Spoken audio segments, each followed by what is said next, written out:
And now it's time to look at expressions with multiple exponent laws. So in this lesson, watch how I use my order of operations to correctly evaluate the expression and how I examine the structure of the expression to know which rules, and there will be more than one, I can use to simplify the expression.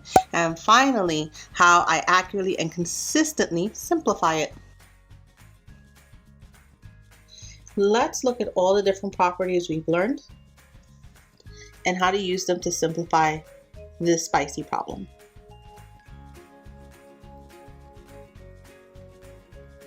And while I'm writing it, I want you to think, what properties can you already recognize and see?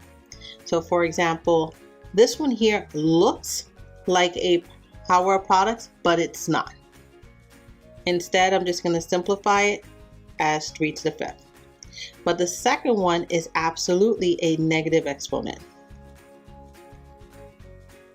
So we're going to simplify that as 1 over 3 to the 8th.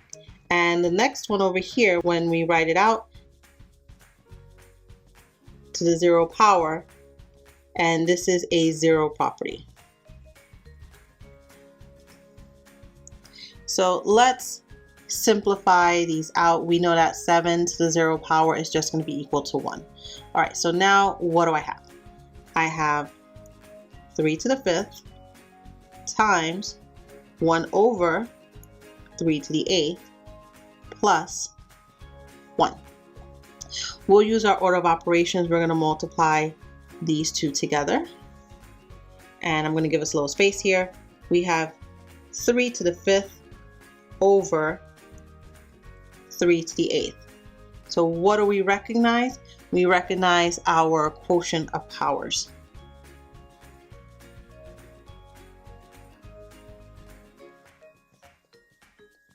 That means we're going to rewrite it as 3 and 5 minus 8, or 3 to the negative 3. Plus 1. Okay, once again, we have a negative exponent. So let's fix that one. I'm going to put the 1 in front just so we have some room. So we have 1 plus 1 over 3 to the 3rd. And we can simplify that more. 3 to the 3rd power is 1 over 27. So our final answer is 1 and 1 over 27. We finally evaluated the entire problem.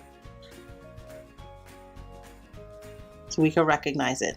And there you go, Math Marvels. Look at all the different types of properties we use. We use negative exponents twice. We used the quotient power rule. We used the 0 property rule. Everything was used in order to simplify this problem. Hit pause and jot this one down into your notes.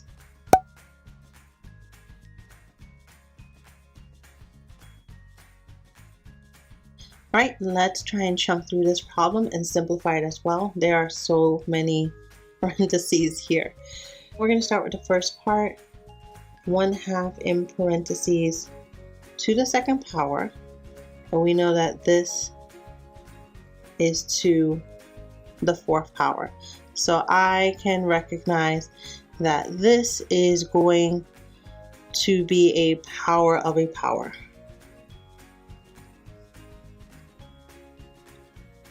And we're going to rewrite this as 1/2 to the 2 times 4, or 1/2 to the 8th power. Okay, so that's the first part. So times, we already know this is 1/3, times, here we have 1/2 to the 3rd power. So we're going to simplify this one out. So 1/2 to the 8th times, I'm going to put these next to each other, 1/2 to the 3rd times 1/3. And I want these two together because notice they're the same bases. And what happens when we have the same bases multiplied by each other? Well, we have a product of powers property.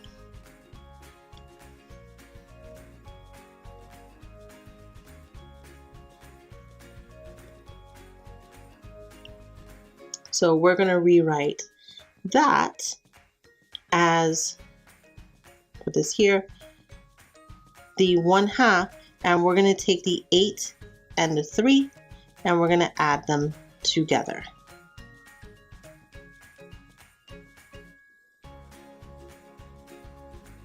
And this would be the same as 1/2 to the 11th power times 1/3.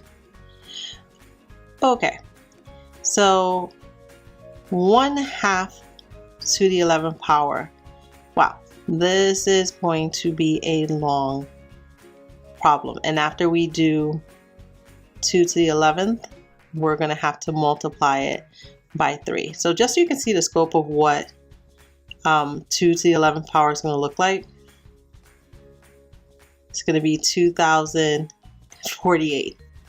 So this would be 1 over 2048 times 1 times 3. So 2048 times 3 is equal to 1 over 6,144.